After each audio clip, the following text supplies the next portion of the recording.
ആലുവ മണപ്പുറത്ത് പിതൃബലി തർപ്പണത്തിന് ഒരുക്കങ്ങൾ പൂർത്തിയായി. 60 ബലിത്തറകളാണ് ചടങ്ങുകൾക്കായി സജ്ജമാക്കിയിട്ടുള്ളത്. നാളെ പുലർച്ചെ മുതൽ ഗതാഗത നിയന്ത്രണവും ഏർപ്പെടുത്തിയിട്ടുണ്ട്. ആലുവ ശിവക്ഷേത്രത്തിന് സമീപത്തെ പുഴയോരത്താണ് പിതൃബലി തർപ്പണത്തിന് കൂടുതൽ ആളുകളെത്തുക. മഴ മാറിയതോടെ പുഴയോരത്ത് താൽക്കാലിക പന്തൽ നിർമ്മാണം പൂർത്തിയായി. 60 ബലിത്തറകൾ ചടങ്ങുകൾക്കായി സജ്ജമാക്കിയിട്ടുണ്ട്. കർക്കിടകത്തോടനുബന്ധിച്ചുള്ള എല്ലാ ക്രമീകരണങ്ങളും പൂർത്തിയായി. ബലിത്തറകളെല്ലാം ലേലം ചെയ്തു കൊടുത്തു. ഗതാഗത സൗകര്യം KSRTC, മെട്രോ എല്ലാവരും സ്പെഷ്യൽ സർവീസ് ഉണ്ടെന്നാണ് പറഞ്ഞത്. പ്രതീക്ഷിക്കുന്ന ഒരു 10-30,000 പേരെ പ്രതീക്ഷിക്കുന്നു. ബലിയിടാനായിട്ട് ഒരു 10-20,000 വരുമെന്നാണ് നമ്മുടെ പ്രതീക്ഷ. തൊഴാനായിട്ട് 10-30,000 പേരെ നമ്മളെല്ലാ ഡിപ്പാർട്ട്മെൻറ്റിനെയും അറിയിച്ചിട്ടാണ് നമ്മൾ ഈ പരിപാടി നടത്തി വരുന്നത്.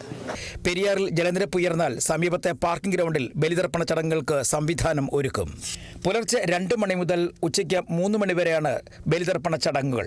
സുരക്ഷ ഒരുക്കുന്നതിന്റെ ഭാഗമായി 450 പോലീസുകാരെയാണ് മണപ്പുറത്ത് നിയോഗിച്ചിട്ടുള്ളത്. ബലിതർപ്പണം കണക്കിലെടുത്ത് ഗതാഗത നിയന്ത്രണവും ഏർപ്പെടുത്തിയിട്ടുണ്ട്. ആലുവ നഗരത്തിലും പെരിയാറിന്റെ തീരത്തേക്ക് പോകുന്ന വഴികളിലുമാണ് ഗതാഗത നിയന്ത്രണം. കൊച്ചി മെട്രോ പ്രത്യേക സർവീസ് നടത്തുന്നുണ്ട്. ഒപ്പം സർവീസിന്റെ സമയവും ദീർഘിപ്പിച്ചിട്ടുണ്ട്. News desk, Kerala Vision news. നിങ്ങളുടെ പഴയ സ്വർണത്തിന് ഏറ്റവും കൂടിയ വില അല്ലേ? അതെ.